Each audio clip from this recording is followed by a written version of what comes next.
You're running out of time, not in a dramatic way. I'm not talking about mortality, not in the obvious clinical sense. I'm not here to remind you that life is short in the way that greeting cards remind you life is short, with soft edges and gentle lighting and the implication that the appropriate response is to appreciate sunsets more. I'm talking about something more specific, more daily, more quietly urgent. You're running out of the version of time that allows you to still become who you were going to become. The time in which the thing you've been putting off is still fully available to you. The window in which the relationship you want is still buildable from where you currently stand. The season in which the version of yourself you've been meaning to grow into can still grow without the weight of everything that will calcify if you keep waiting. That time is not infinite, and you've been spending it like it is. That's what I want to talk about, not death. The quiet, non-dramatic, completely ordinary way that time keeps becoming the past, and how the things you keep moving to later keep getting further from now in ways that eventually become permanent. Let me start with the specific time I'm talking about, because I think it helps to name it precisely. There's a kind of time that belongs to becoming, to the version of yourself that is still forming, still plastic, still open to significant change, still capable of becoming something substantially different from what you currently are. That time is real and it's valuable, and it doesn't last forever,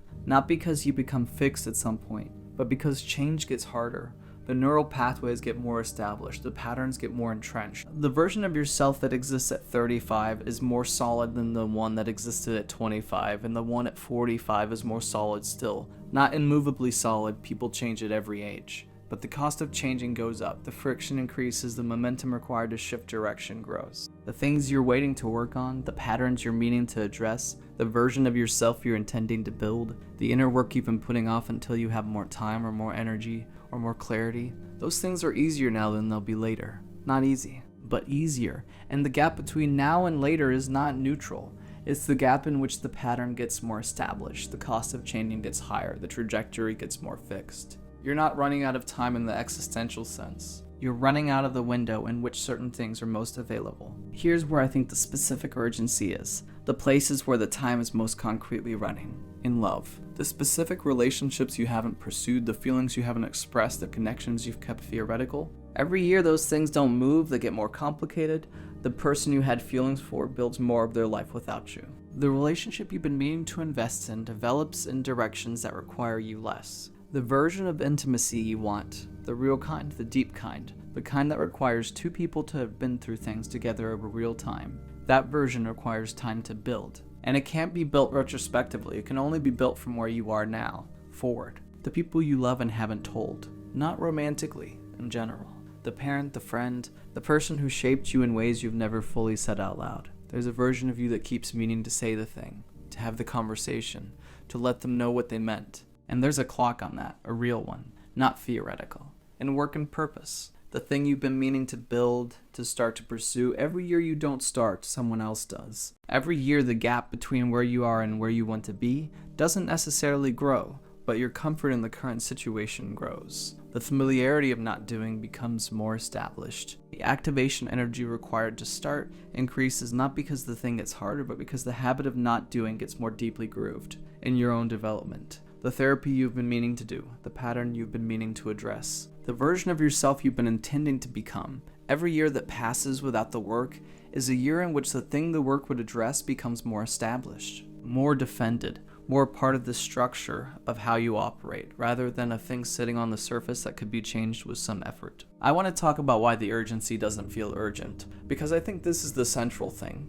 If it felt urgent, you'd have already done something about it. The fact that you haven't is evidence that something is flattening the signal. Something is making the distant future feel reachable at the same cost as the present. Part of it is that tomorrow always exists. The specific, concrete, always available tomorrow. And tomorrow, when it arrives, will have its own tomorrow. So the deferral has an infinite supply of tomorrows to move through, without ever actually arriving at the day when you do the thing.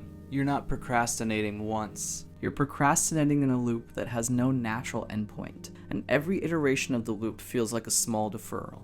Not a year, just a day, just until this current thing settles, and the small deferrals accumulate into years without any single one of them feeling like a large decision.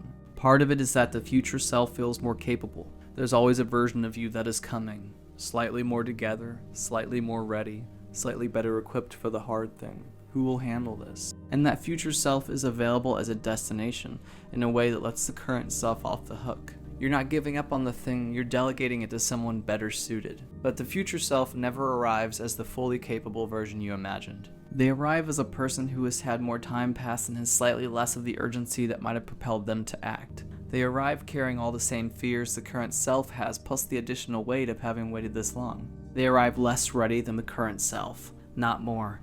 You are the most prepared you will ever be for the things you keep waiting to feel ready for. Here's the version of this I want to be most honest about, the relational one. Because I think this is where the running out of time is most real and most often avoided. The people in your life are not going to be exactly who they are right now forever. Your parents are getting older. The version of them that is available to you, able to have the conversation, able to receive the thing you've been meaning to say, able to be present in the way that the relationship requires. That version has a timeline. Not necessarily a short one, but not infinite. The friends who have been there for a long time, the ones you keep meaning to see more, to call more, to invest in more. They're building lives that naturally become more complicated with time. The ease of access, the availability of the relationship, the specific intimacy that comes from frequent contact, that requires maintenance. And the years you spend in low maintenance mode with someone you love are years in which the closeness quietly diminishes and becomes harder to rebuild from scratch. The person you have feelings for right now, that window is real. The specific moment in which two people can still move toward each other without everything that builds up if you wait. That moment is open now and will not stay open indefinitely. I'm not trying to panic you. I'm trying to give the future the weight it deserves in your present moment decisions. Because right now the future doesn't feel real enough to compete with the discomfort of acting. And that imbalance is producing choices that the future version of you is going to have a lot of feelings about. I want to address the specific paralysis of not knowing where to start. Because for a lot of people, it's not that they don't want to move. It's that the gap between where they are and where they want to be feels so large that any single step seems trivial in comparison. What's the point of doing this one small thing when the whole project is so enormous? And the enormity of the project, the full vision of who you want to be, the relationship you want to have, the life you want to live, that enormity makes the available first step feel insufficient. That math is wrong, and it's costing you. The first step is not trivial because it's small. It's the most significant step in the whole project, because it's the one that converts you from someone who is not doing the thing into someone who is doing the thing. That conversion from not started to started is the largest single change in the whole trajectory. Everything after it is continuation, but the first step is a different kind of action entirely. It doesn't have to be large, it just has to happen. Today, in the specific time you currently have available. With the specific version of yourself you currently are, before the version you're waiting to become, in the conditions that exist right now rather than the conditions you're hoping will exist later. Just start, somewhere. Anything that moves you from not doing to doing. That's not nothing, that's actually the whole thing. I want to talk about the specific cost of the unlived version, because I think we talk a lot about what we want to do and not enough about what it actually means to have not done it. The unlived version of your life, the path you didn't take, the relationship you didn't pursue, the thing you kept meaning to start, it doesn't just disappear from your awareness because you didn't choose it. It stays. Not as a haunting exactly, but as a persistent background awareness of an alternative. A quiet ongoing comparison between where you are and where you might have been. And that comparison is not neutral. It costs something. Not always consciously, but the awareness of the unlived version is a form of low-grade grief that runs continuously underneath your daily life. A small but constant drain on the energy that should be going toward what you actually have. Every year of deferral adds to the unlived version, makes it more detailed, more fully realized in your imagination, more weighted with the significance of all the time that has passed without it. And as it grows, so does the quiet grief. The only way to stop that grief from accumulating is to start doing the thing. Not perfectly, not all the way. Just enough to convert some of the imagined version into the actual version. To close the gap between who you are and who you were going to become by actually moving in that direction. Because here's what the unlived version can never give you, that the lived version can. The specific, concrete, imperfect reality of having actually tried, of having actually started, of knowing, not wondering, what happens when you do the thing. The imagined version is always cleaner than the real one. The real one has difficulty and setbacks and outcomes that don't match the imagination. But it's real. And real, even when it's messy, is worth infinitely more than the pristine imaginary version that comes with the cost of never having tried. Start the real version, even if it's messier. Because messy and real beats perfect and imaginary every single time. Let me say something about regret. Not to use it as a threat, but as honest information. Regret as a feeling is not evenly distributed across the things people do and don't do. The research on this is actually pretty clear. People regret inactions more than actions. Things they didn't say more than things they said. Paths they didn't take more than paths they took and found difficult. The failures of commission, things that went badly, tend to diminish over time as people make sense of them, find the learning in them, incorporate them into a narrative that gives them meaning. The failures of a mission don't diminish the same way. The thing you never tried doesn't offer the consolation of having learned from trying. The conversation you never had doesn't resolve into wisdom about communication. The love you never expressed doesn't become a story about what you discovered about yourself through loving. It just stays in absence, a closed door, a what might have been that will never be answered. Those are the things that accumulate into the specific old age regret of a life that was lived carefully instead of fully. Not dramatically, just quietly, consistently. In all the small ways that adding up to I kept waiting for the right moment, and the right moment kept not being now. The right moment is now, it has always been now, and now keeps becoming then. I'm not asking you to become reckless, to abandon all caution, to act on every impulse and say every feeling and chase every possibility without regard for consequences. I'm asking you to feel the real weight of the other direction, the weight of not acting, the specific, concrete, accumulating costs of the deferred conversation, the unexpressed feeling, the unstarted thing, the investment not made, the cost of the days that pass while you're waiting for better conditions. Those costs are real. They just don't show up on any single day as clearly as they show up across the years. And you're in the years now. You've been in them for a while, and the accounting of what you spent the time on, the things you've been doing and the things you've been deferring, that accounting is running whether you're looking at it or not. You're not out of time yet. That's what I want to end on, because I don't want this to be something that just adds weight. I want it to actually produce something. You're not out of time yet. The conversation can still be had. The feeling can still be expressed. The thing can still be started. The relationship can still be built. The version of yourself you want to become is still available. Not easily, not without cost, but available. Reachable from where you currently are. But the window is not infinite, and every day you spend inside the waiting, inside the comfort of the deferred, the safety of the not yet, the familiar pattern of not quite starting, is a day that window gets a little smaller. Not in a catastrophic way, just in the quiet, daily, completely ordinary way that time passes. You know what you need to do. You've known for a while. The question was never whether you knew.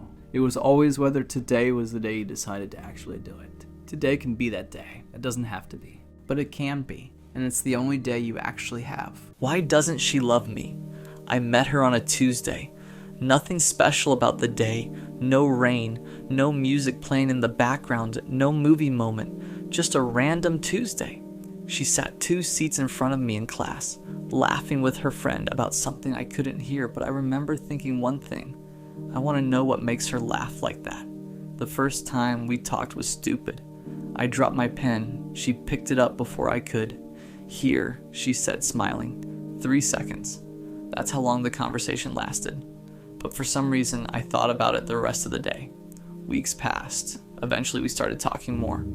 At first, it was small things, homework, classes, teachers we both hated. Then it became normal we'd sit next to each other, walk out of class together, send random messages late at night. And somewhere along the way, I started noticing things. The way she tucked her hair behind her ear when she was nervous. The way she laughed at her own jokes. The way she said my name. That's when it happened.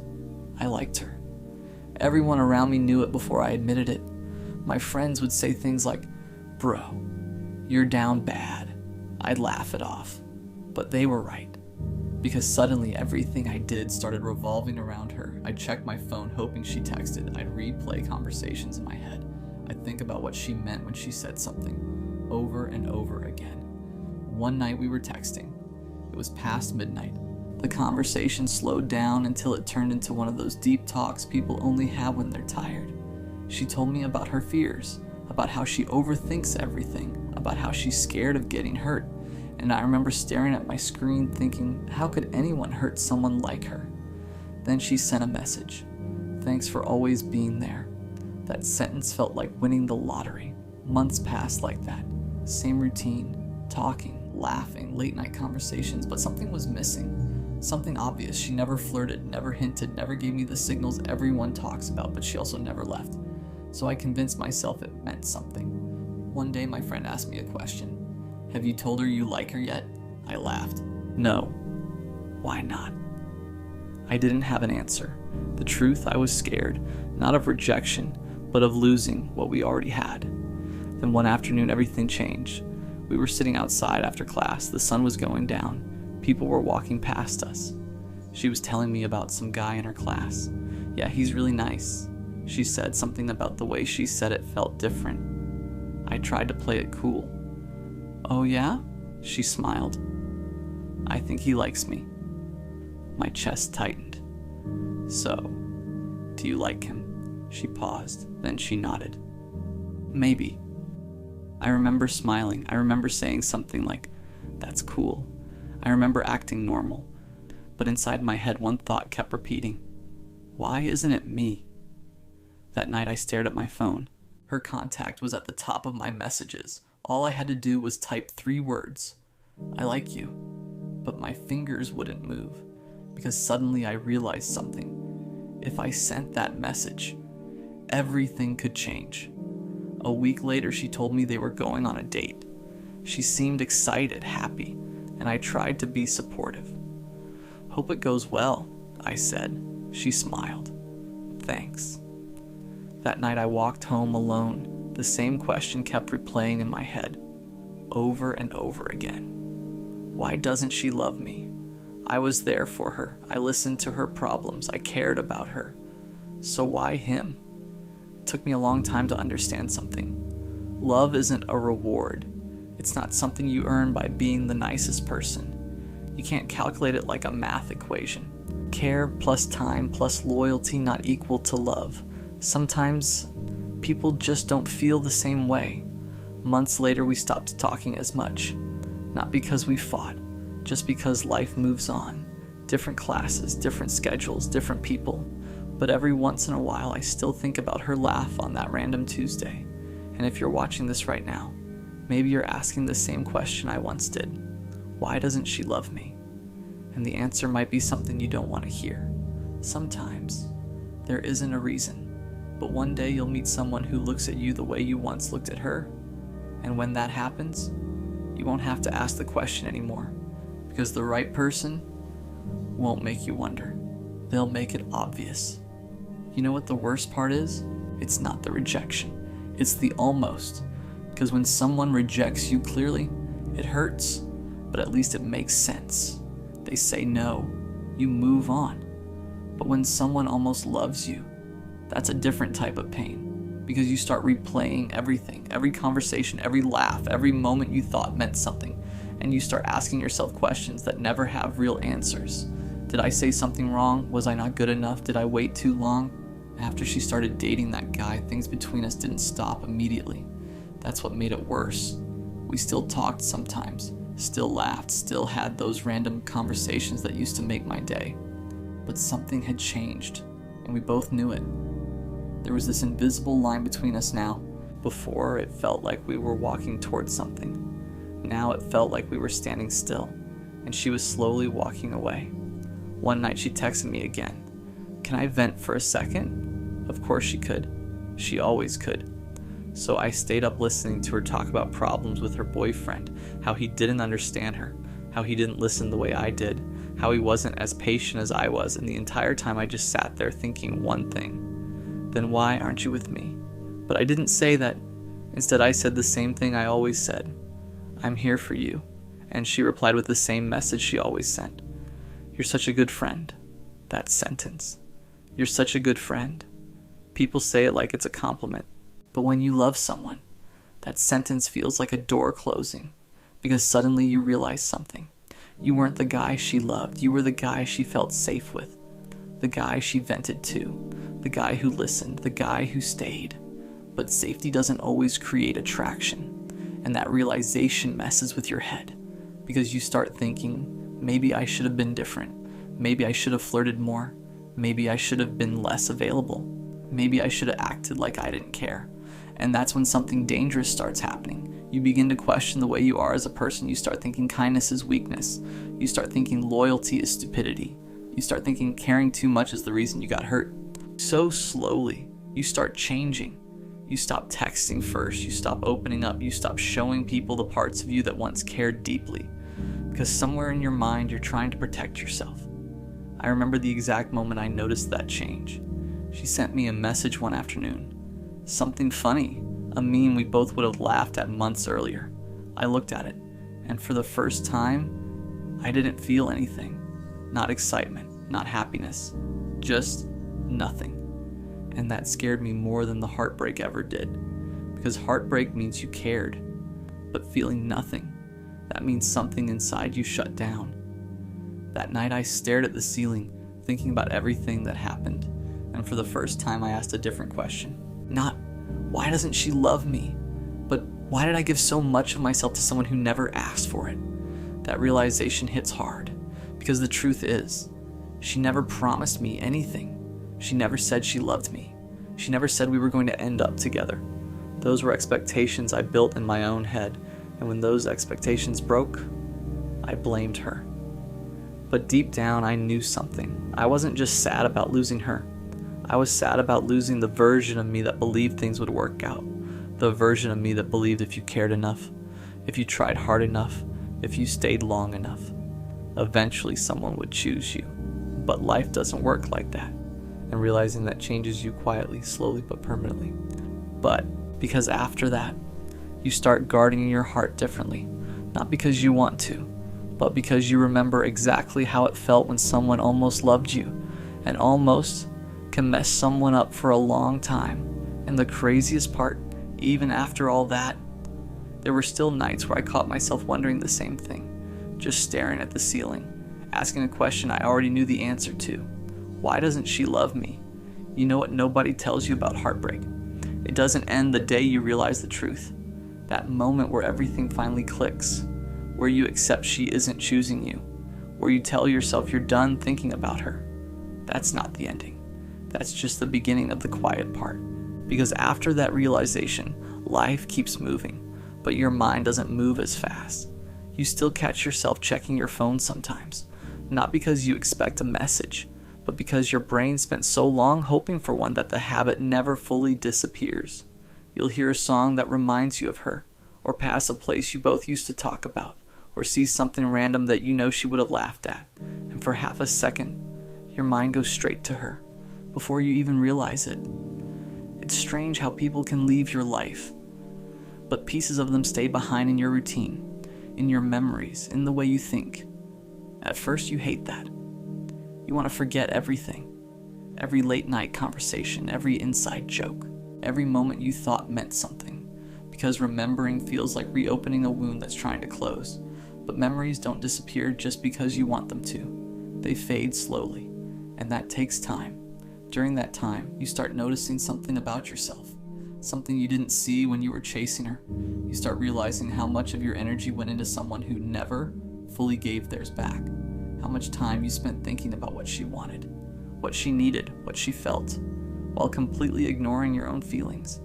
You start asking yourself questions you never asked before. Why was I okay with being second? Why was I always the one giving more? Why did I keep staying when the signs were obvious? And the honest answer isn't always pretty. Sometimes it's because you liked the idea of her more than the reality. Sometimes it's because you thought if you were patient enough, if you were good enough, eventually she'd realize what she had. But the hardest truth, sometimes people already know exactly what they have. They just don't want it the same way you do. That realization used to make me angry. Not at her, at myself. Because once you see the pattern, you start wondering how many times you ignored your own instincts. There were signs, of course there were. Moments where she pulled away. Moments where her effort didn't match yours. Moments where you felt confused instead of secure. But every time those moments appeared, you explained them away. You told yourself she was just busy, just stressed, just going through something. You gave her the benefit of the doubt so many times that eventually you stopped questioning anything at all. And that's when you lost control of the situation, not because she manipulated you, but because you convinced yourself that waiting was the same thing as building something. Eventually, though, life forces you to move forward, even if your heart isn't completely ready. Weeks pass, then months. You start focusing on other things, work, friends, your own goals, the parts of your life that existed before she showed up. And slowly, you start feeling like yourself again. Not the exact same person, but a version of you that's a little quieter, a little more cautious, a little harder to read. One day you notice something strange. You go a whole day without thinking about her, then 2, then a week. And when you finally do remember her, the feeling isn't the same, the pain isn't sharp anymore. It's dull, distant, like a memory instead of a wound. That's when you realize something important. You didn't just lose her. You learned something from her. You learned what it feels like to give your heart fully. You learned what it feels like when that heart isn't returned. And most importantly, you learned what it feels like to survive that. Because at one point, and you thought that pain would break you, that it would stay forever, that you'd never stop asking the same question. But eventually, that question starts changing. It stops being, why doesn't she love me? And starts becoming something else. Something quieter, something more honest. Why did I believe someone who never chose me was meant for me? You know what's strange? For the longest time, the question stayed the same. Why doesn't she love me? It sat in the back of your mind like a locked door you couldn't open. You replayed every conversation, every moment, every small detail, trying to find the exact second where something went wrong. Maybe if you had said something different. Maybe if you had waited longer. Maybe if you had been more patient, more confident, more interesting, more enough. That's the dangerous part about unreturned love. It convinces you that the problem must be you. Because if the problem is you, then at least it means you could have fixed it. But the truth is something most people don't realize until much later. Love isn't a test you pass by trying harder. It's not a reward you earn by being patient. It's not something you convince someone to feel. Real love happens naturally. 2 people choosing each other. Not one person chasing while the other hesitates. Not one person waiting while the other decides. Choosing freely every day. And once you understand that, something inside you shifts. You stop looking back at the situation as a failure. You start seeing it as clarity. Because if someone doesn't love you, it doesn't mean you were unlovable. It just means you were loving the wrong person. That realization takes time to accept. At first, it almost feels unfair. Because you gave so much. Your time, your attention, your loyalty, your patience. And in the end, you didn't get the ending you hoped for, but something else happened instead. You changed. You became more aware, more protective of your energy. You started noticing the difference between interest and convenience, between effort and empty words, between someone who enjoys your attention and someone who genuinely values your presence. That kind of awareness doesn't come from easy love. It comes from heartbreak. And one day, without even realizing it, you stop thinking about her in the same way. You remember the story, but you don't feel trapped in it anymore. She becomes part of your past, not the center of your future. And when you think back to the question that once consumed you, why doesn't she love me? You finally understand something. It was never the right question.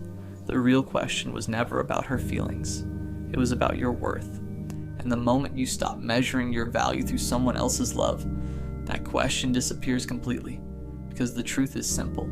Someone out there will meet you. And they won't hesitate. They won't need time to figure it out. They won't treat you like an option. They'll see you. They'll choose you. And they'll make that choice obvious. When that day comes, you won't be asking why someone doesn't love you anymore.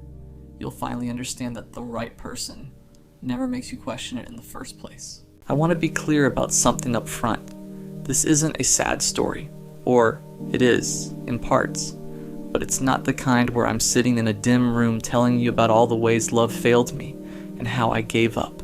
That's not what this is. That's not why I'm here. I'm here because I made a choice. An actual, deliberate, eyes-open choice. And I think that choice is one of the more honest things I've ever done for myself. And I also think most people won't understand it until they've been where I've been. So let me try to explain it. The first thing you need to know is that I wasn't always like this. There was a version of me, not that long ago honestly, who was completely all in on the whole thing. The relationship, the partnership, the building a life with someone project. I believed in it. Not in a naive way, not in a Disney movie way, but in the way a person believes in something they've thought seriously about and decided is worth pursuing. I wanted the person who knew my coffee order without asking. I wanted someone to text when something small but funny happened. I wanted the Sunday mornings and the inside jokes and the specific kind of comfort that only comes from being truly known by another person over time. I wanted all of it, genuinely, for years. And I went looking for it, over and over again, with real effort, real openness, real willingness to be vulnerable and present, and all the things the books and the podcasts tell you to be, and I kept coming back empty. Not devastated, just empty. Like I'd gone to the well expecting water and found it dry again, and had to walk back the same long road carrying nothing. After enough trips, I stopped going to the well. That's not giving up, that's pattern recognition. Here's what the pattern looked like, because I think this part matters. Every relationship I was in, or almost in, or orbiting around, had the same shape to it. Not the same people, not the same details, but the same underlying geometry. I would show up fully. That was just how I did it. I don't know how to be half in something. Never learned. When I was there, I was completely there, present, invested, paying attention, caring about the small stuff, because the small stuff is where people actually live, and for a while that energy would get matched. The beginning always felt mutual. There was something real there. I wasn't imagining it. The connection was genuine, the warmth was genuine, the feeling that this might actually be the thing was genuine. And then, slowly, something would shift. Not a dramatic shift, not a fight or a betrayal or a definitive turning point, just a gradual, almost imperceptible drift toward a symmetry, where I was still all the way in, and they had quietly moved to something closer to halfway.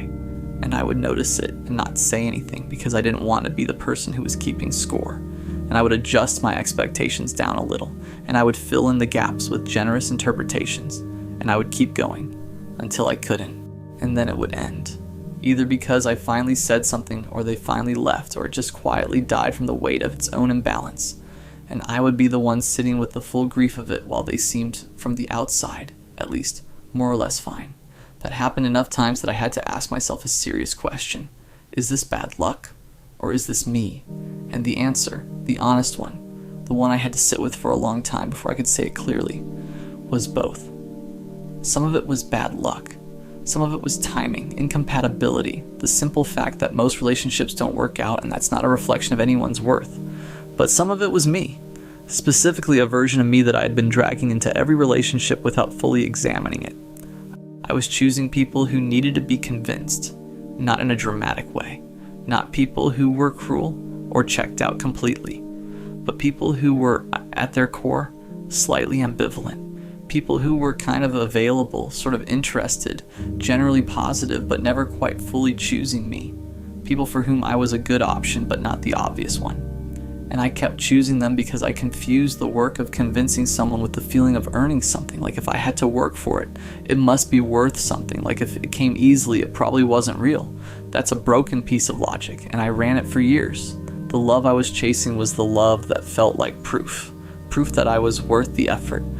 Proof that someone who wasn't sure could become sure, because of me, because of what I brought, because of who I was when I was fully present.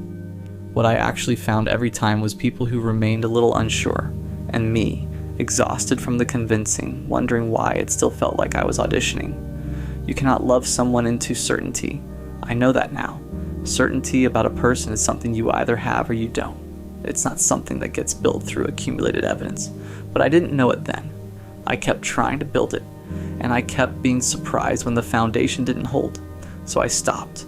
Not dramatically, no announcement, no declaration. I just stopped putting myself in situations that I already knew the shape of. Stopped swiping. Stopped accepting the half invitations from people who were interested in theory, but not in practice. Stopped extending myself toward things I could already tell weren't going to hold. And the first thing I noticed was how much energy I got back. That sounds almost embarrassingly simple, but it's real.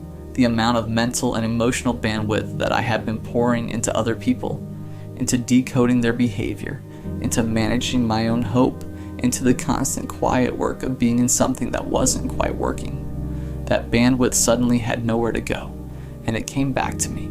It's the strangest feeling. Suddenly having access to your own full attention. Suddenly being the primary recipient of your own care. I'd been so focused outward for so long that being focused inward felt almost disorienting at first. Like, what do I actually like? Not what do I like doing with someone else? What do I like alone, for no reason except that it's good for me? I had to relearn that, which is a little embarrassing to admit, but it's true. I want to be careful here, because I think there's a version of this story that slides into something self-congratulatory. Like, I chose myself, I learned to love being alone, now everything is better and I don't need anyone. That's not what I'm saying. That version is a little too clean, and I don't trust it. The truth is, being alone is hard in ways that being in a bad relationship is not. Being in a bad relationship is its own kind of hard. The grief of it, the confusion of it, the way it chips at you, I'm not romanticizing that. But there's a version of the suffering in a relationship that at least has company. You're not okay, but you're not okay with someone. There's another person in the room. Being alone means being not okay by yourself. It means the hard nights are genuinely quiet. It means there's no one to reach for when you wake up and the world feels like too much. It means birthdays and holidays and Sunday afternoons that can feel very wide and very empty if you let them. I feel that. I'm not pretending I don't, but here's the difference. When I was in those half relationships, those asymmetrical things, I felt alone anyway. I felt alone while texting someone. I felt alone at dinner with someone. I felt alone in the middle of a conversation with someone who was technically present but not really there. I felt alone in the specific, suffocating way that only happens when you're with another person who isn't meeting you. That kind of alone is worse than the real kind, because the real kind is honest. It doesn't pretend to be something it isn't. It doesn't make you question yourself. It doesn't ask you to keep pouring into it while it gives you just enough warmth to stay. Alone is just quiet. And quiet I can work with. There's something that started happening after a few months of this that I didn't expect. I started liking myself more. Not in a self-help affirmation way, in a specific practical way. I started noticing things about myself that I genuinely liked, qualities that had always been there, but that I'd been spending so much energy managing in the context of other people that I hadn't fully felt them. My ability to sit with hard things without needing to immediately fix them. The way I think about problems. The strange, specific humor that only really comes out when I'm comfortable. The things I care about that I used to soften or shrink because I wasn't sure they'd land with whoever I was trying to impress. Those things don't need to be approved of when there's no one to approve them. They just are. They're just mine. And I realized, and this is the part that hit me harder than I expected, I realized that for years I had been trying to get other people to validate things about me that I hadn't validated for myself yet. I was looking for them to confirm that I was worth loving before I'd really decided that for myself. That's not a thing another person can do for you. I see that clearly now. You can be loved by a dozen people and still feel worthless if you haven't done the internal work. Love from the outside doesn't fill the inside. It just temporarily covers the gap. I had to do that work. And I could not do it while I was constantly looking outward. Let me tell you about a specific night that I think about sometimes. It was a Saturday, about 4 months into doing this thing deliberately. And I had nothing going on, no plans, no one to meet, no one to check in with. Just a whole evening by myself. A few months earlier, that would have felt like failure, like evidence of something wrong with my life. I would have spent half of it anxious, texting people, trying to manufacture some company, telling myself I was fine while quietly being not fine at all. That night I made dinner, took longer than I needed to, listened to music I liked at a volume I liked, ate at my own table in my own time without checking my phone, watched something I'd been meaning to watch for a long time, went to bed when I was actually tired, not because there was nothing else to do. And somewhere in the middle of all of that, I realized I was happy. Not in an event way, not because something good had happened, just quietly, steadily happy, content actually, in a way that didn't require anything from anyone. That felt new, that felt important, because I think for most of my adult life, I had been treating happiness as a thing that required ingredients, people, plans, someone to share it with. And that night I discovered it could just be a state, a default, something you could arrive at by removing the things that were disrupting it rather than adding more things to try to create it. That was the night I really understood why I'd chosen this. I want to address the thing people say, because there are a few responses you get when you tell someone you're choosing to be alone, and most of them are well-meaning but not quite right. The first one is, you'll change your mind when you meet the right person. Maybe. I'm not ruling it out. I'm not taking a vow. But this statement assumes that the choice to be alone is a temporary state of waiting, like I'm just in a holding pattern until the right flight comes in. And that framing misses the whole point. I'm not waiting. I'm here. I'm actually fully here, in this life, right now. Not as a placeholder until something better comes along. The second one is you're scared of getting hurt. And look, yes, obviously, I'm a person. I've been hurt, and getting hurt is part of the record. But choosing to be alone isn't the same as choosing to be closed. I'm not building walls. I'm building a self that is solid enough that the next time I open up to someone, I'm doing it from a place of wholeness instead of a place of need. There's a difference between protecting yourself out of fear and protecting yourself out of self-respect. One closes everything down and the other just raises the standard. The third one, and this is the one that's hardest to explain, is, but don't you get lonely? Yes, sometimes, of course. But loneliness that comes from being alone is clean, it's honest. It points at a real thing, a real gap, a real human need. And I can sit with it, name it, feel it, and let it pass. That's survivable. That's just being human. The loneliness that comes from being in the wrong relationship and from being with someone and still feeling unseen, unchosen, like a guest in something that should feel like home, that loneliness has no clean edge. You can't point to it. You can't name it without sounding ungrateful. You can't let it pass because the source of it is still right there next to you. And every day you're in it, you're just adding more distance between yourself and the life you actually want. I'll take the honest loneliness every time. I've been thinking lately about what I actually want. Not as a performance of self-awareness, like the real list, the one I'd only tell myself. I want to feel chosen, really chosen. Not tolerated, not convenient, not the best available option for someone who's still looking over their shoulder. Chosen.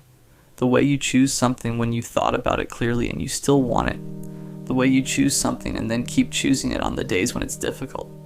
I want someone who wants to know me. Not the surface, not the job and the opinions and the easy conversation. The actual me. The specific, sometimes difficult, definitely imperfect actual person. I want it to feel mutual. I want to stop being the one who loves more, works more, stays more. I want to be in something that meets me somewhere in the middle and stays there. And I decided, and this is the core of all of this, I decided that I would rather wait for that thing than keep settling for the shapes of it. I would rather be here in my own life, fully present and genuinely okay, than be in something halfway good that slowly costs me myself. That's not lowering my expectations. It's raising them. It's saying it's this specific thing, this particular experience of being really seen and really chosen and really met. That's what I'm holding out for. Not perfection, not the absence of difficulty, just mutuality, just real. And until that's available, I'm here. I'm fine here. I'm more than fine. So that's why I chose to be alone. Not because love failed me, though it did sometimes. Not because I stopped believing in it, because I didn't. Not because I'm scared, though fear is part of everything. Because I finally got honest about what I was actually doing when I kept showing up for things that weren't working. I was filling a space, managing a loneliness, keeping myself busy with the project of someone else so I didn't have to sit with the quieter, harder project of myself. And the quieter, harder project turned out to be the important one. I know who I am now in a way I didn't before. I know what I need, I know what I'm willing to give and what I'm not willing to keep giving to things that take it without returning it. I know the difference between loving someone and needing them to make me feel like I'm okay. That knowledge didn't come from a relationship, it came from the absence of one. From enough quiet to actually hear myself. And when the right person comes, if they come, when they come, I'll be someone worth finding. Not someone still figuring out what they want. Not someone so hungry for connection that they'll take any version of it. Someone whole. Someone who wants it but doesn't need it to survive. Someone who chose themselves first and is now maybe ready to choose someone else. That's the version of this I want. That's what I've been building toward. And it started with choosing to be alone. Will I ever be loved? There's a question some people carry around that they never really say out loud. It doesn't come up in conversations. It's not something you ask your friends. And it's definitely not something you post online. But it sits quietly in the back of your mind. The question is simple. Will I ever be loved? Not liked. Not tolerated. Not someone people talk to when they're bored. Loved. The kind of love where someone chooses you. The kind where they stay. Because if you're being honest with yourself, you've probably watched it happen for everyone else. You see couples walking together, friends getting engaged, people talking about their person like they're the most natural thing in the world. And part of you is happy for them. But another part of you can't help wondering, why has that never happened to me? You've tried before.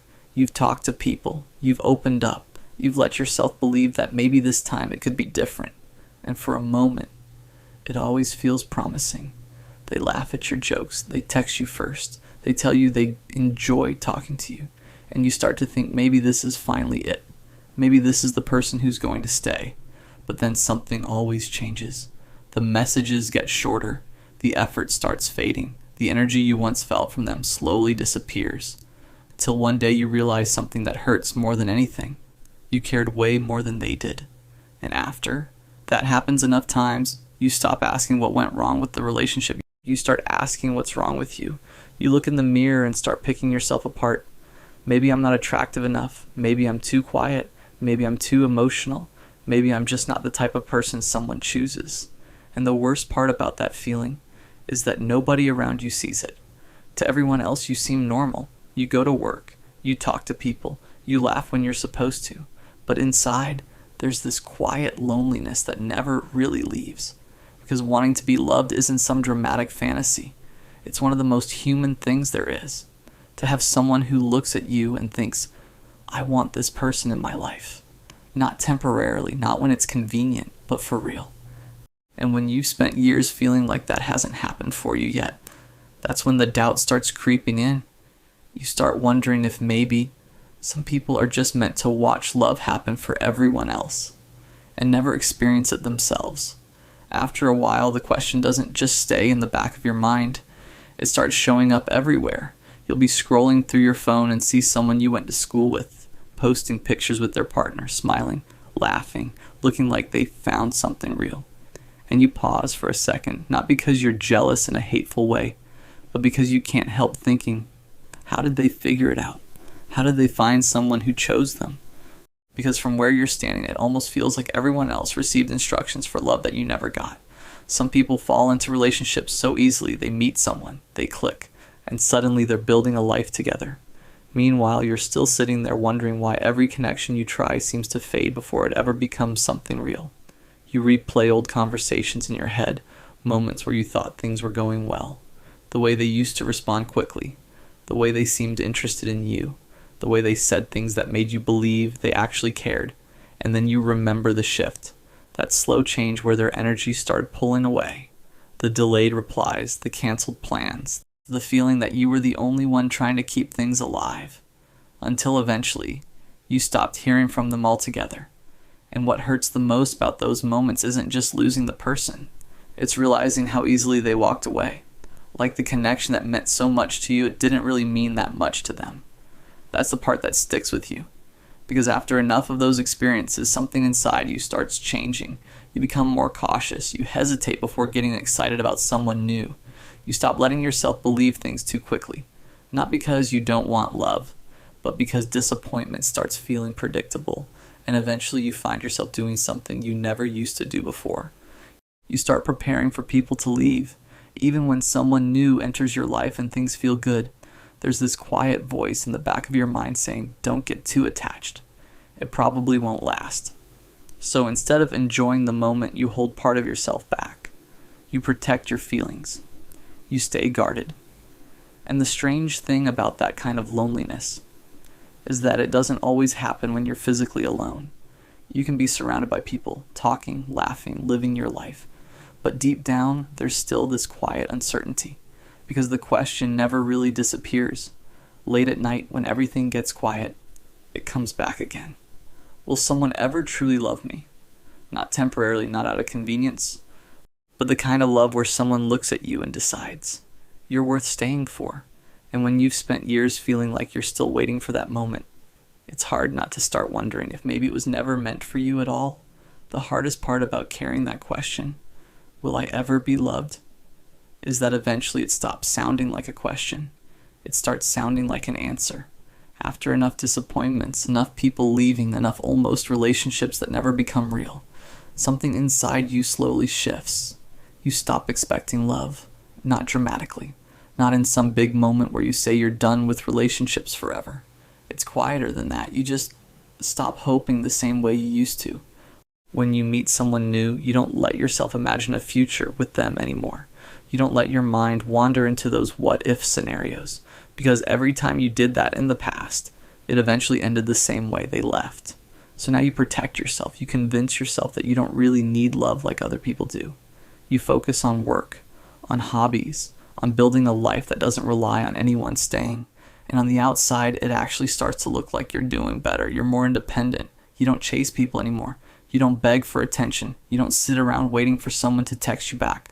But what most people don't see is the quiet sadness that comes with that kind of independence. Because deep down, you never actually stop wanting love. You just stop believing it would happen. There's a difference, and that difference shows up in the smallest moments. Like when you're walking somewhere alone and you see a couple holding hands, or when your friends start talking about their relationships and the little things their partner does for them, or when you're lying in bed at night and the room is completely silent. That's when the thought slips back in again. What if it never happens for me? What if I'm one of those people who's always the friend, always the listener, always the one who's there for everyone else, but never the person someone chooses? Because when you've spent enough time feeling overlooked, it starts changing the way you see yourself.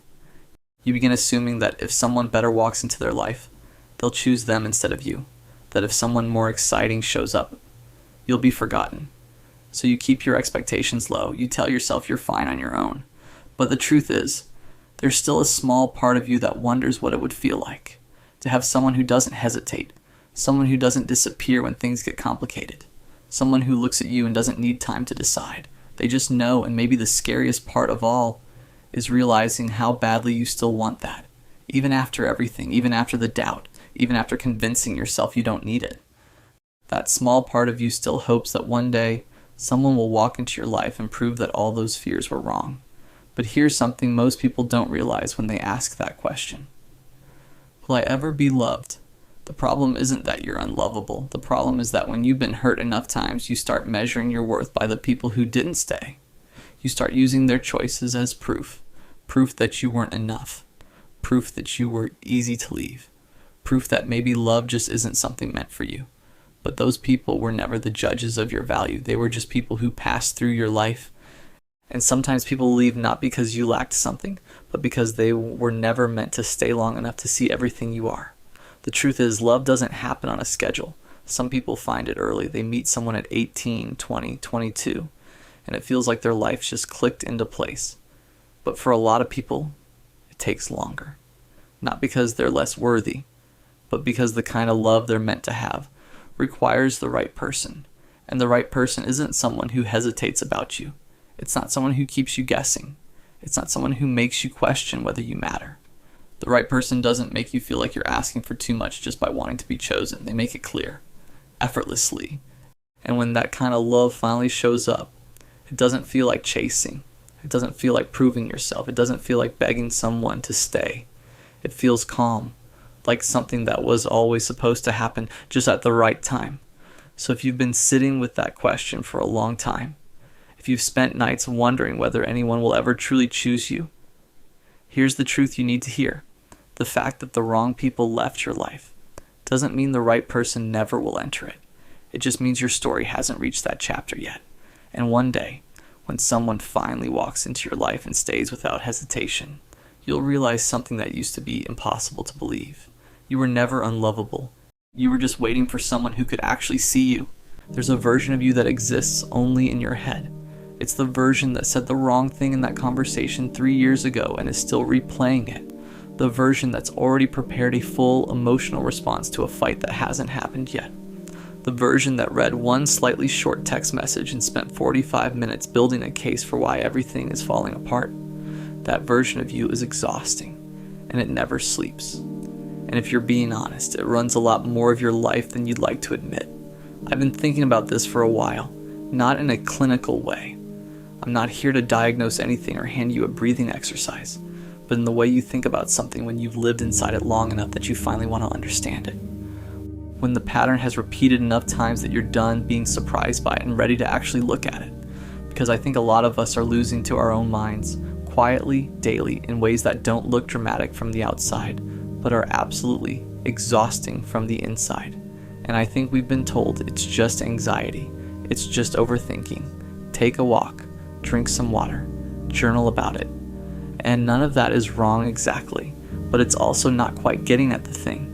The thing is deeper than a habit, it's closer to a worldview. Let me start at the beginning, or at least the beginning as I understand it. Your mind learned to do this. It wasn't born doing it.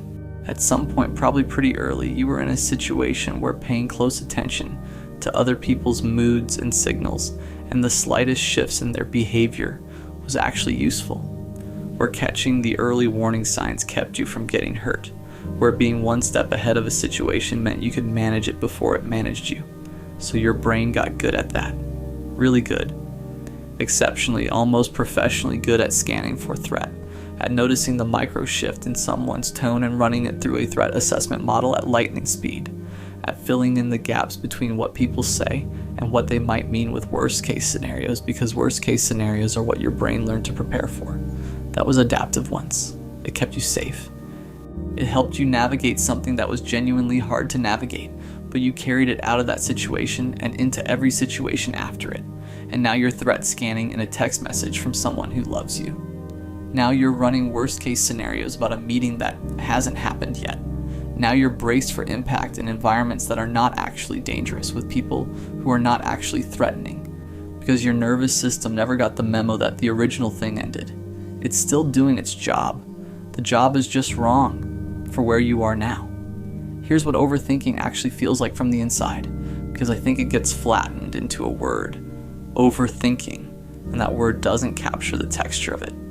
It starts with a small thing, almost always a small thing that your mind snags on, the way a nail snags a piece of clothing, something someone said or didn't say, the way a conversation ended, a silence that lasted a second too long, a tone that was slightly off from how it usually sounds. Most people's brains would register that small thing, file it under probably nothing, and move on. Your brain doesn't do that. Your brain picks it up and starts turning it over, looking at it from every angle, running through possible explanations, building a context around it. And because your brain is very good at building context, because you are honestly an intelligent and perceptive person, the context it builds is detailed, specific, coherent. It has internal logic, it hangs together. It just might be completely wrong. And here's the brutal part. You know it might be wrong. Somewhere in there, underneath all the architecture your brain is constructing, there's a quieter voice saying, you don't actually know this. You're guessing this might be nothing. But the louder voice, like the one with all the evidence it's been collecting, the one that has built this whole case, that voice is very convincing. It has receipts. It has a timeline. It has a narrative that makes sense, so you believe it, or at least you half believe it, enough to act on it, enough to pull back a little or go quiet or preemptively protect yourself from a wound that might not be coming. And then the thing you were afraid of might actually happen, not because you were right, but because the way you responded to your own fear created the distance you were trying to prevent. That's the loop. That's the one that runs your life if you let it. I want to talk about relationships specifically because I think this is where the overthinking mind does its most significant damage. And I think it's because relationships are inherently ambiguous. People are complicated, communication is imperfect, feelings shift. And ambiguity is exactly the kind of environment where an overthinking brain absolutely goes to town. You're with someone, or close to being with someone, and things are good, things are genuinely good, but your brain doesn't fully trust good. Good feels precarious. Good feels like a setup for something. So even while things are good, there's a part of you that's quietly scanning for the thing that's going to make it not good. And because you're scanning for it, you find things. Not because they're definitely there, but because if you look hard enough at anything, any relationship, any person, you will find ambiguity. You will find moments that could be read multiple ways. You will find evidence for almost any narrative if that's what you're building. So you find something, a slightly distant response, a canceled plan, a moment where they seemed somewhere else, and the machine kicks in. And now you're building the case for why this is falling apart while simultaneously pretending everything is fine.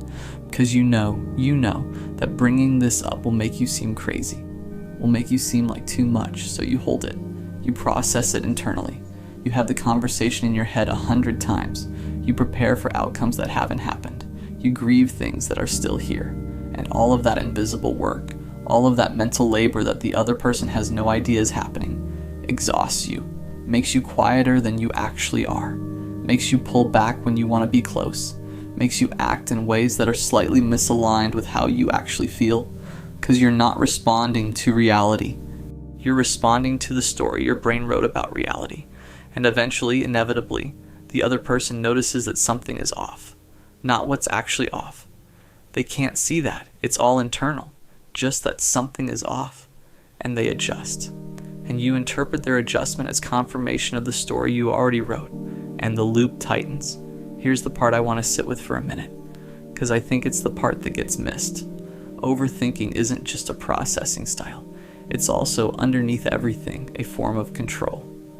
Stay with me on this. When you can't control whether someone is going to hurt you, and you never can. That's just the fundamental vulnerability of caring about people.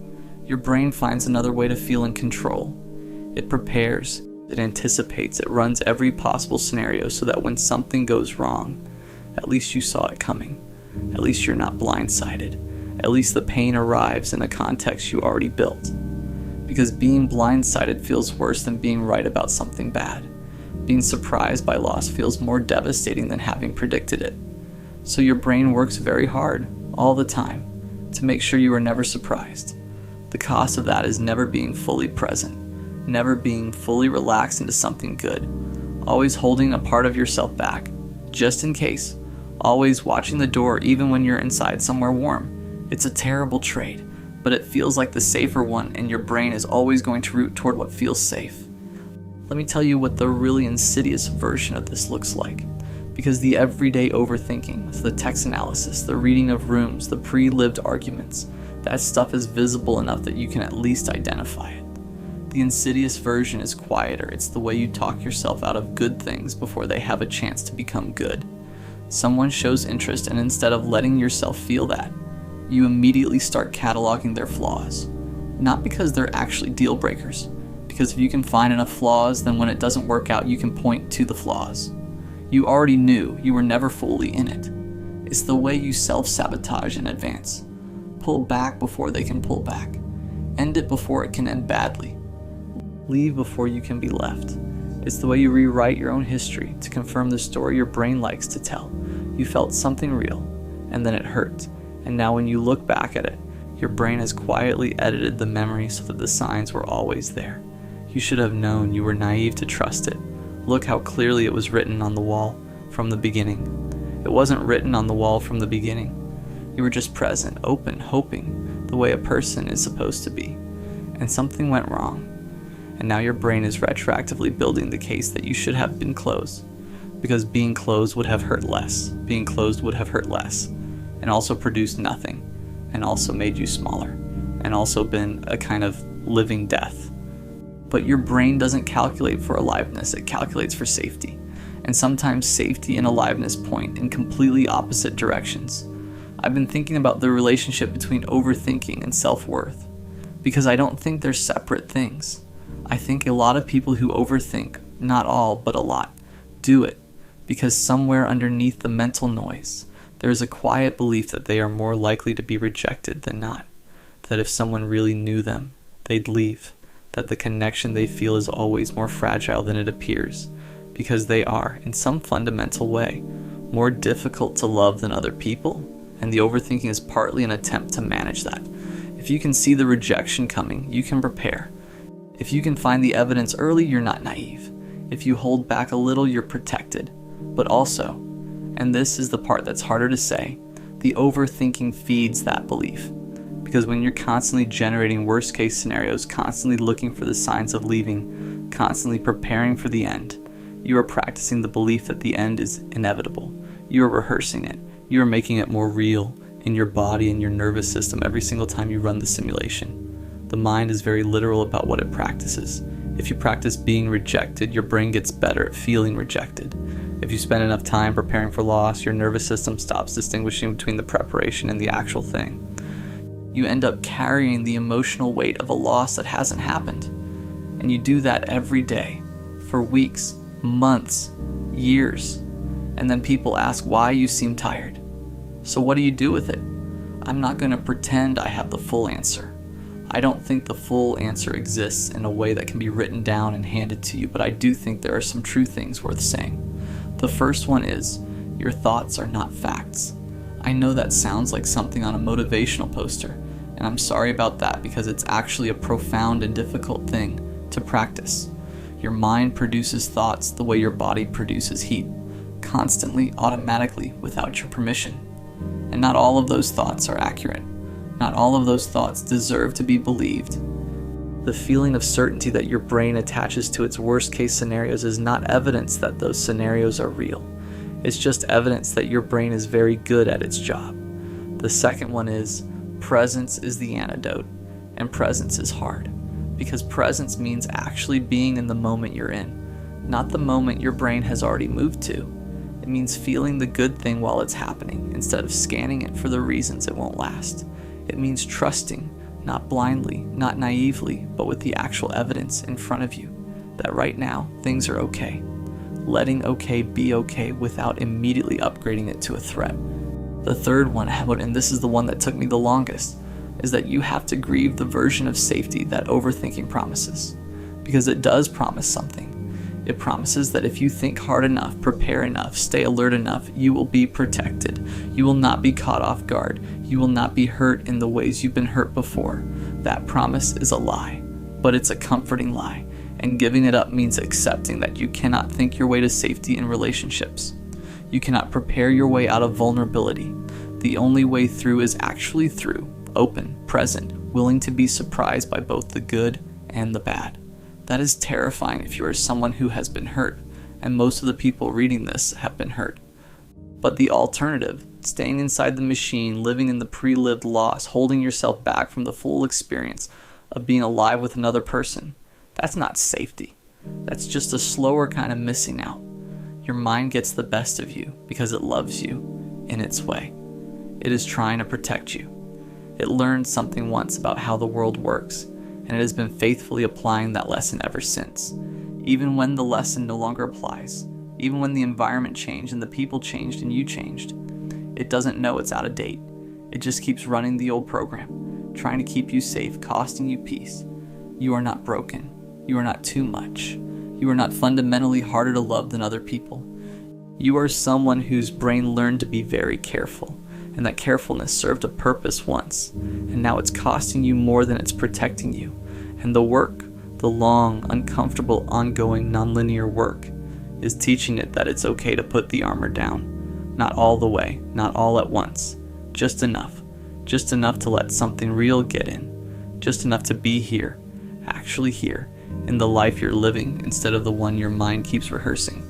That's the whole thing, that's all of it. Let yourself be here. You're always the loser. There's a version of losing that nobody prepares you for. Not the kind where you fail a test or lose a job or get broken up with in a parking lot while your hazards are still on. That kind of losing is clean. It hurts, but it has a shape. You know what you lost. You know when it happened. You can point to the moment and say, that's the one. That's where it went wrong. The kind I'm talking about doesn't have a moment. It's the kind where you keep showing up, keep trying, keep being the bigger person, keep choosing the high road, and somehow, at the end of all of it, you're still the one sitting alone wondering where you went wrong. You did everything right, or at least you did more right than wrong, and you still lost. Not once, every time, and you start to wonder if that's just your thing, if losing is just something that happens to you specifically. I've been thinking about this for a while now, not in a wallowing way, more like there's something here I haven't named yet, and I need to name it before it keeps running my life. Because I think most of us who always end up losing in relationships, friendships, romantic stuff, family stuff, doesn't matter. We don't lose because we're bad at this. We lose because of something that looks like a strength from the outside, something that people compliment us for, something we were taught was the right way to be. We lose because we care more. And I know how that sounds. I know I care too much is the thing everyone says when they want to avoid accountability. Like, yeah, sure, buddy, you care too much. That's why you burned the whole thing down. I'm not talking about that. I'm not talking about the person who cares so much they become controlling or jealous or obsessive. That's a different thing. I'm talking about the person who genuinely, quietly, consistently loves people harder than those people love them back, and keeps doing it, and can't stop, and doesn't know why. That person always loses. Not dramatically, just slowly, over and over again. Let me back up. I think it starts young. Not in some deep trauma way. I'm not trying to make this a therapy session, but I do think most of us learned early what role we were playing, and some of us learned that our role was to be the one who holds things together. Maybe you were the kid who noticed when mom was in a mood and adjusted accordingly. Maybe you were the one in your friend group who everyone came to when stuff was falling apart. But when your stuff was falling apart, you kind of just handled it yourself because it felt like too much to ask. Maybe you were the sibling who kept the peace, the partner who apologized first even when you weren't wrong, just because the silence was too heavy. You learned that love looked like management, like anticipation, like making yourself small enough that everyone else could be big. And here's the thing, and it worked. People liked you, people needed you, people said you were the glue, the rock, the steady one. Nobody asked if the glue was tired, so you kept going. You got good at it, really good. You got so good at reading rooms and adjusting and being whatever the situation needed that you kind of forgot to figure out what you needed. Or maybe you knew somewhere, but asking for it felt like breaking a rule you didn't write, but somehow agreed to. And that pattern, that beautiful, exhausting, self-erasing pattern, follows you into every relationship you ever have. Here's how it plays out in practice. You meet someone, it could be a friend, could be someone you're falling for, doesn't matter. You connect, it feels real. And from the jump, you're in it, you're present, you remember the details, you follow up on the thing they mentioned 2 weeks ago, you show up when you said you would, you notice when something's off and you say something. They like this about you. They tell you. You're different, they say. You actually listen, you actually care, and you feel it. That warmth of being seen, of being valued, of finally being in something that feels like it matches what you've been putting out for years. Except, slowly, quietly, you start to notice the math doesn't add up. You text first most of the time. You're the one who makes the plan. When something good happens to you, you tell them, and they respond warmly but briefly and then pivot to themselves. And when something good happens to them, you ask follow-up questions. You want to know everything. You're genuinely excited for them. They don't do that for you. Not in the same way, and you tell yourself it's fine. People show love differently. You can't expect everyone to be exactly like you. That would be unfair. That would be projecting. So you keep going. But then something hard happens to you, something real, and you reach out and they're supportive, but it feels surface level, like they're being a good person in the way you are a good person to a coworker you don't know that well. Polite, present, but not in it with you. And you know the difference. You know what it feels like when someone is actually in it with you because you've been in it with them. You know what it feels like to sit with someone in their hard thing. You've done it. You're good at it.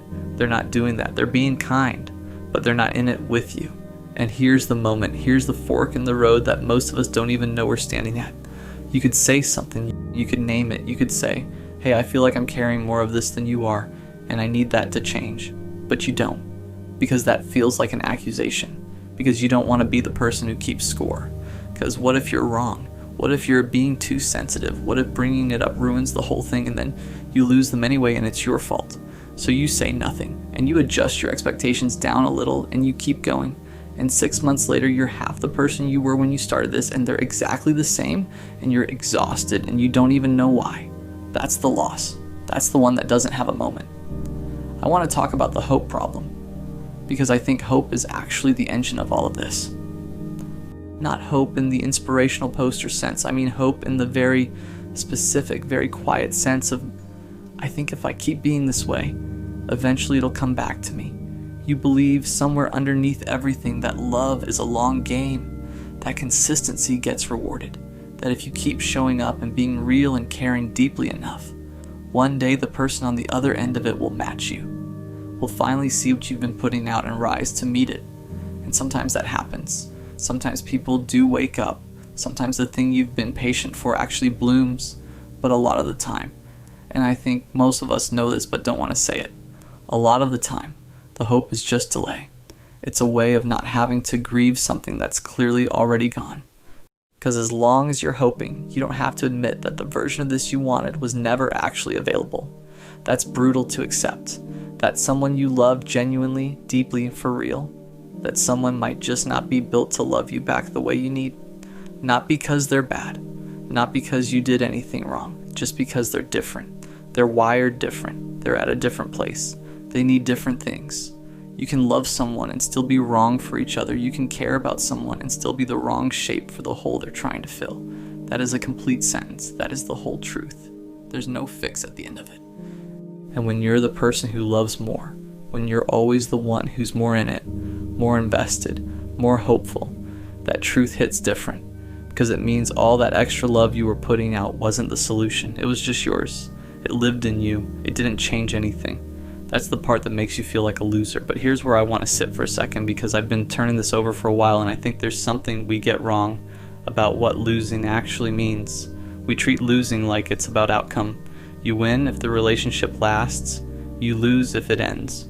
You win if they choose you. You lose if they don't. You win if you stop caring first. You lose if you still care when they've already moved on. By that math, yeah. If you're the one who cares more, you lose every time. You will always be the last one in and the last one out and the one who misses it the longest. But I'm not sure that's actually losing. I think what we call losing in love is often just feeling more. And feeling more is not the same as being worth less. It is not a character flaw. It is not a weakness. It is actually one of the rarest things a person can have. Most people spend their whole lives looking for someone who will love them with real depth, real presence, someone who actually listens, who actually shows up, who actually stays. And you who always ends up on the losing side of this, you are that person. You are the thing other people are searching for. The problem isn't that you care too much. The problem is that you keep handing that to people who can't hold it. And I know that sounds like I'm just reframing the same loss as a gift, which is a little bit of a cope. I'm not going to pretend otherwise. You can call it beautiful all you want, but it still hurts to be in a mostly empty thing when you wanted something full. But I do think there's a real difference between I keep losing because something is wrong with me, and I keep losing because I keep choosing people who can't match what I'm bringing. One of those is a sentence about your worth. The other is a sentence about your pattern. And patterns can change. Worth can't, because it was never the issue. Let me talk about the aftermath for a second, because I think that's where the real damage lives. When you've been the one who cared more enough times, something shifts in you. You start to get suspicious of your own feelings. You fall for someone and there's this voice in the back of your head, quiet but consistent, that says, don't. You know how this goes. You know where you end up. So you hedge. You hold back a little. You don't text as much as you want to. You don't say the thing you're feeling right away. You play it cooler than you are because you've learned somewhere in your body that the full version of you is too much. And then, and this is the part that's really something, you end up in relationships where you're actually not fully present, where you're performing a version of yourself that's been dialed back. And those relationships don't work either because you're not actually in them. And you lose those too. So now you're losing when you care too much and losing when you try to care less. There's no version of this that's working. And the voice in the back of your head gets louder. See? You told you. You're just bad at this.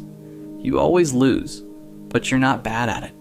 You're just protecting yourself with a tool that's hurting you.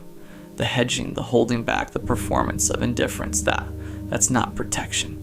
That's just a different kind of losing. Slower, quieter, but still losing. Because you end up alone anyway. Except this time you're also not yourself. I think the thing that actually needs to change, Tina, and I'm saying this as much to myself as anyone, is not the caring. Don't stop caring. Please don't let the world do that to you. The thing that needs to change is the selection, where you're putting it. Because if you're honest, really honest, you probably knew early. You probably saw the signs, the texts, that were always a little shorter than yours, the way they talked about their ex with a little too much energy, going either direction, the way they went quiet when you needed them to go loud, the way the effort was always a little asymmetrical. You saw it, and you talked yourself out of it, because they had so many other good things, and who are you to expect everything? And maybe you're asking for too much, and maybe you just need to give it time. Time doesn't fix asymmetry. Time just shows you what was always true. You have to get better at believing people when they show you who they are early, not cynically, not with your walls up from the jump, but with your eyes open, with the part of you that actually knows what it needs allowed to speak, without being immediately overruled by the part of you that just wants it to work. The right person is not going to require you to shrink yourself to make the relationship function. The right person is not going to make you wonder consistently where you stand. The right person is not going to be a project you're optimistic about. They're going to be someone who makes the asymmetry hard to find because they're actually trying. That person exists. I genuinely believe that. And I think the reason a lot of us haven't found them yet is not because we're unlovable or broken or too much. It's because we keep confusing potential with reality. We keep loving the idea of someone at the expense of the truth of them. So here's where I land on this. You're always the loser. Yeah, in a specific, limited, outcome-based reading of the word. Sure, you care more, you hurt more, you stay longer, you miss it harder when it's gone. But you're not losing at the thing that actually matters. You're not losing your capacity to feel. You're not losing your ability to be present for someone. You're not losing your willingness to be vulnerable even after it's burned you, even though it probably should have made you colder by now, but it didn't. That's not a bug.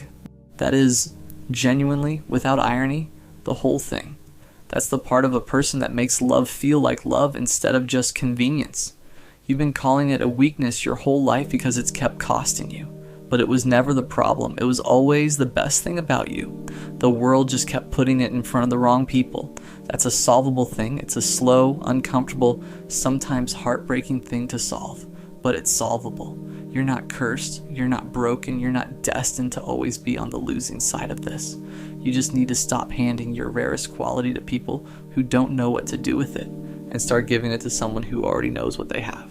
Overthinking is killing you. Not literally, but close enough that the word fits, because what overthinking actually does, what it does to your sleep, your relationships, your ability to just exist in a moment without immediately analyzing it to death, is a slow, quiet kind of damage. The kind that doesn't show up on anything. The kind nobody around you can see. The kind you can't even fully explain to someone who doesn't live inside it. You just know that your brain never stops, that there is no off switch, that the moment something happens, something good, something bad, something completely neutral, a part of you immediately picks it up and starts turning it over, looking for meaning, looking for threat, looking for the thing underneath the thing, and you're exhausted, not from your life, from your own head. That's what I want to talk about, not in an abstract way, in the specific, honest, this is actually what it does to you way that I think most people who overthink have never had fully named for them. Let me start with what it actually costs you, because I think we talk about overthinking like it's a personality quirk,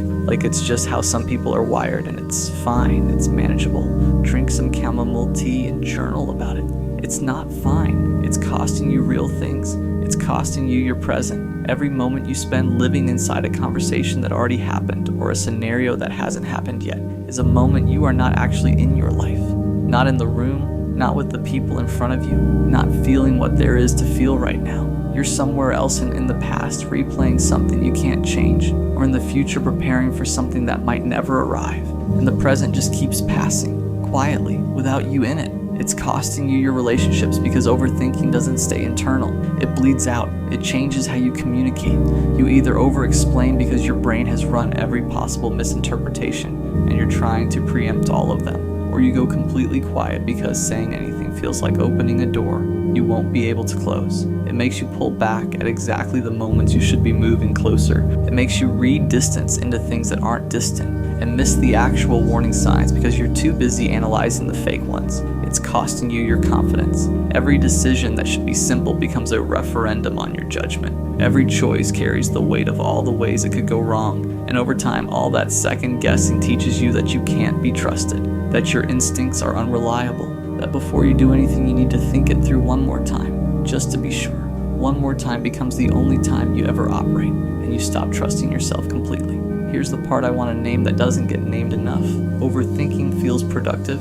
That's the trap. That's why it's so hard to stop. When you're running every scenario, when you're analyzing every angle, when you're preparing responses to conversations that haven't happened yet, it feels like you're doing something, like you're being responsible, thorough, like you're the kind of person who thinks things through instead of just reacting. But there's a difference between thinking something through and thinking it to death. Thinking something through has an endpoint. You gather the information, you consider the options, you make a call. Overthinking has no endpoint. It circles, it loops back, it generates new questions every time it answers one. It is thinking that has gotten detached from any useful destination and is now just running, because running is what it does. You're not solving anything, you're just spinning. And the spinning feels like work, so you keep doing it. And meanwhile, the actual thing, the decision, the conversation, the moment, either passes or gets worse because you waited too long inside your own head to address it. And that's the cost. You prepare endlessly for a life you're not actually living. I want to talk about relationships specifically because I think that's where overthinking does its cruelest work. You meet someone, or you're already with someone, and something small happens. A text that's slightly shorter than usual, a tone that's slightly different, a moment where they seem somewhere else, something that a non-overthinking brain would register and file under.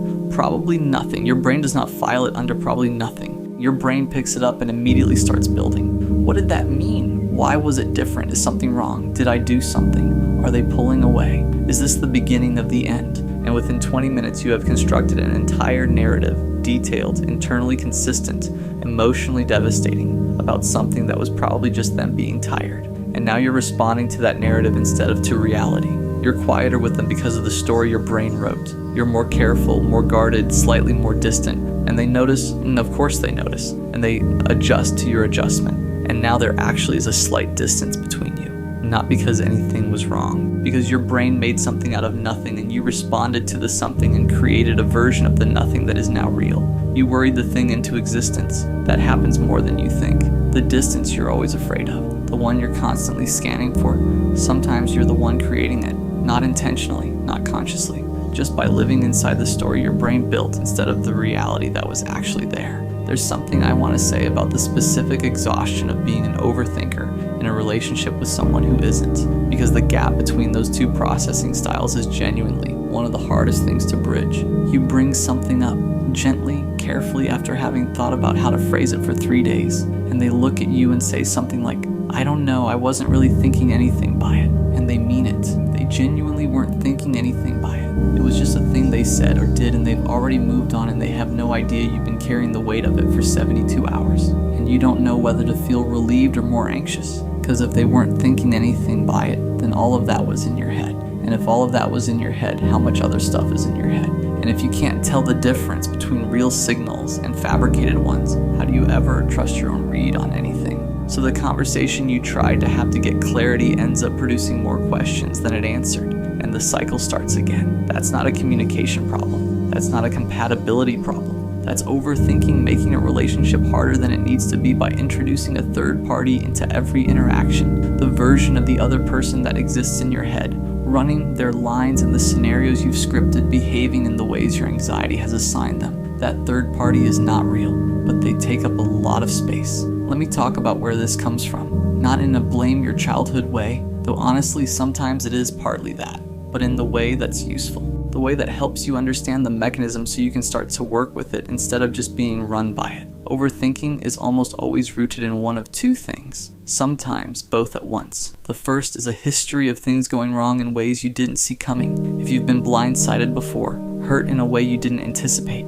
by someone you trusted, in a situation you thought was safe, your brain learns a lesson. The lesson is you didn't see it coming last time and it cost you. So this time you will see it coming. This time you will watch for it. This time you will be ready. And your brain takes that lesson seriously. It starts scanning constantly for anything that could be an early signal, for any pattern that resembles the one that came before the hurt. It gets very good at finding those patterns, partly because they're real sometimes, and partly because if you look hard enough at anything, you can make it resemble almost any pattern you're searching for. The second root is a low-grade belief that things won't work out for you specifically, that good things are fragile and temporary and will be taken away, that you are, in some fundamental way, more likely to lose what you love than to keep it. And so the overthinking is partly preparation. If you can anticipate the loss, you can brace for it. You can be ready, and partly a way of maintaining a small amount of control in situations where you feel fundamentally out of control.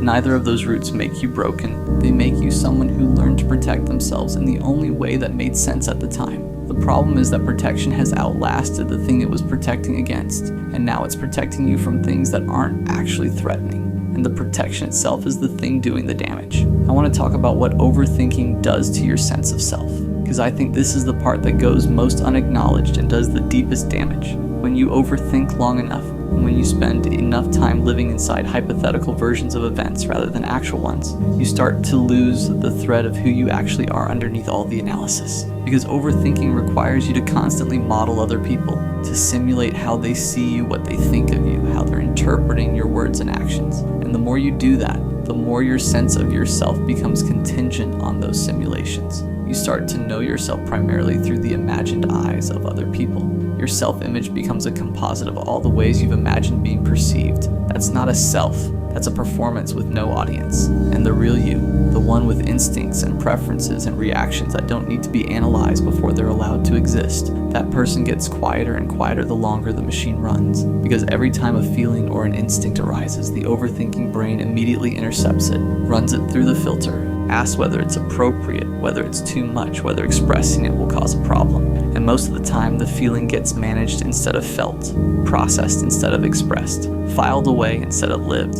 You become someone who is very good at understanding emotions and very unpracticed at actually having them in real time. That's a loss, a quiet, accumulating, significant loss. Here's what nobody tells you about trying to stop overthinking. You cannot think your way out of overthinking. I know how obvious that sounds. I know. But it's genuinely the trap that most people fall into. You start overthinking about why you overthink. You analyze your patterns, you construct frameworks for understanding your anxiety, you research it, you journal about it, you build elaborate systems for catching yourself in the act. And all of that is more thinking, more spinning. You've just redirected the machine at itself and called it progress. The actual movement happens somewhere other than your head. It happens in your body, in learning to notice when you've left the present moment, and practicing the physical act of returning to it. It happens in action, and making the small decision without running it through the full analysis, and finding out that the sky doesn't fall, and slowly building evidence that your instincts are actually okay. It happens in relationships and telling someone what's happening inside you instead of managing it alone, and finding out that being known doesn't destroy things the way you were afraid it would.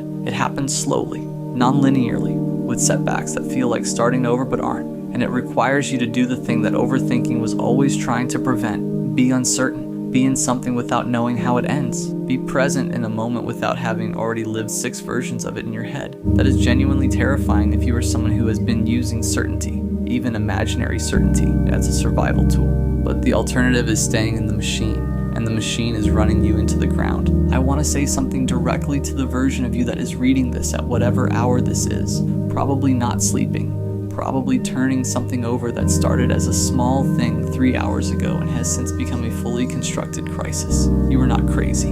You are not broken. You are not fundamentally unable to have peace. You are someone whose brain learned to be very, very busy, and busy kept you safe once, and now busy is just busy. It's not keeping you safe.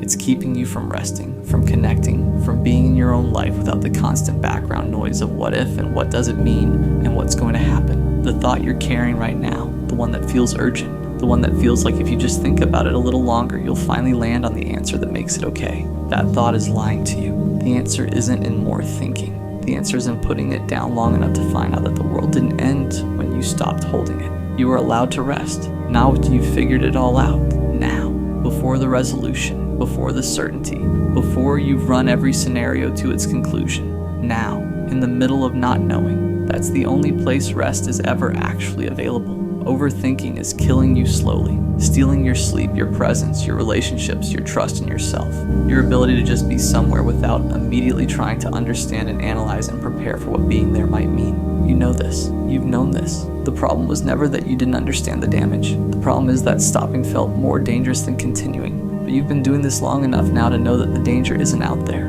It was never really out there.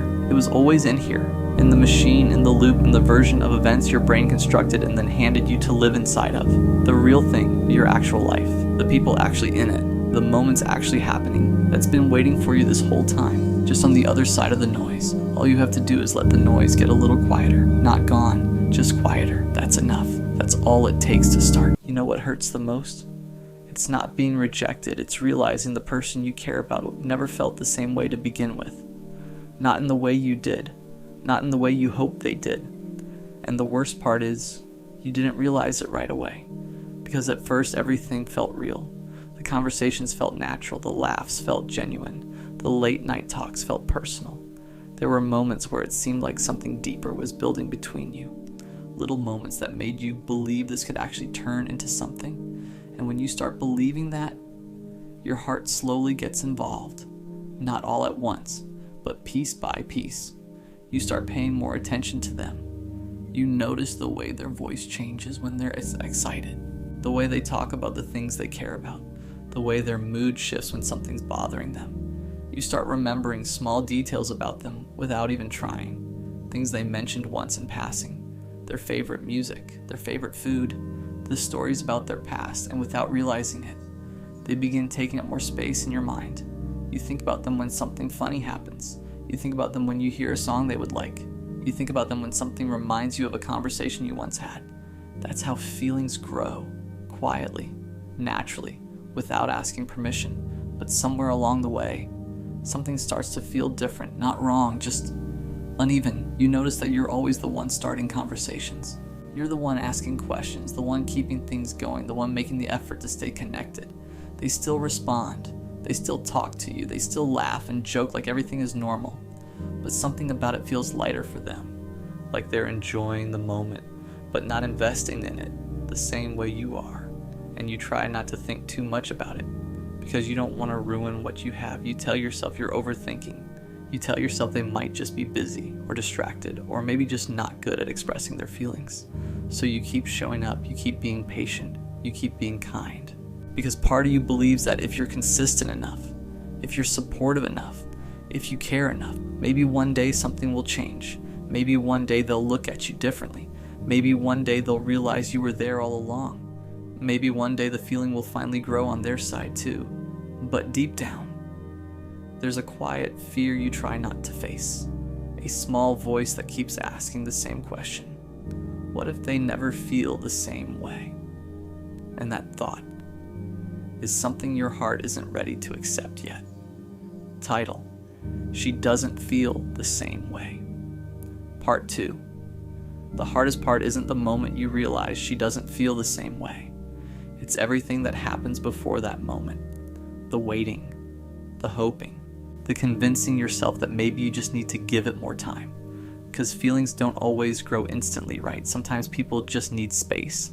Sometimes they need to see your consistency. Sometimes they need to realize what's right in front of them.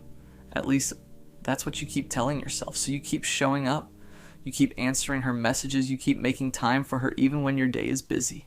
You listen when she talks about her problems. You support her when she's stressed. You try to be the person she can always rely on, the person who understands her, the person who stays. And slowly, you start building this idea in your head, not just about who she is, but about who the two of you could be together. You imagine simple things, conversations that haven't happened yet, moments that might happen someday, little scenarios where everything finally clicks into place. And those thoughts feel good. They make the waiting feel worth it. They make the uncertainty easier to ignore. Because as long as there's still a possibility, you don't have to let go of the hope.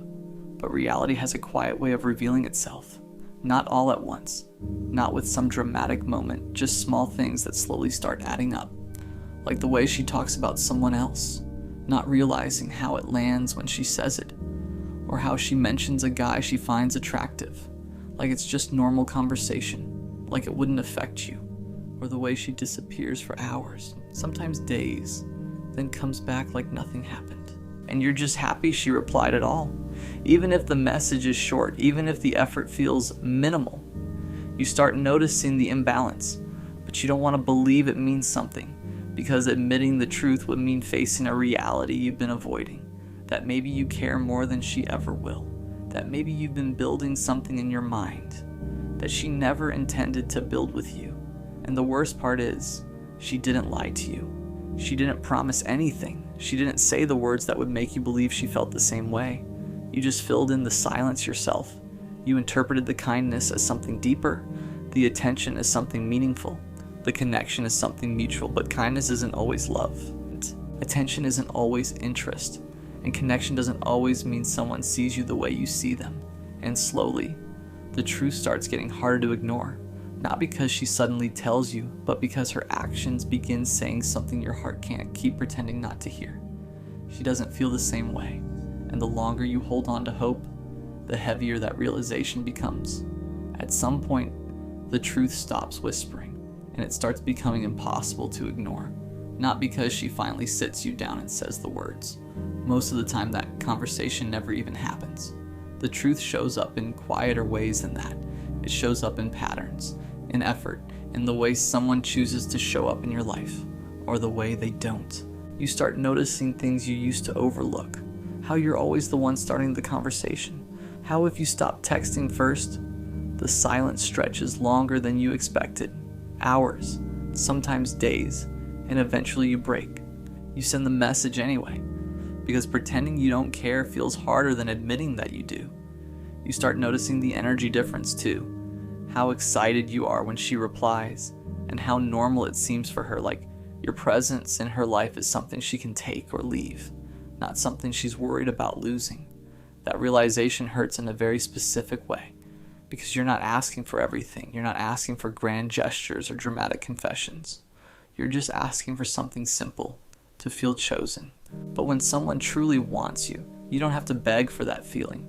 You don't have to analyze every message. You don't have to question whether you matter. It becomes obvious, and that's when the realization finally hits you.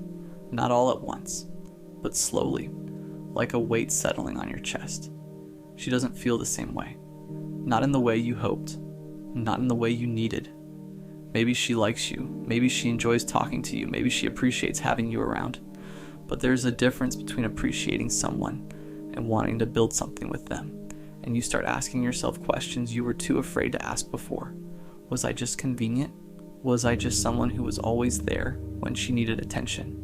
Was I just filling space in her life while she waited for someone else? Those thoughts sting.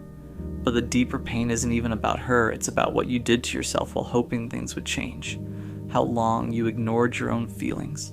How long you accepted less than you deserved.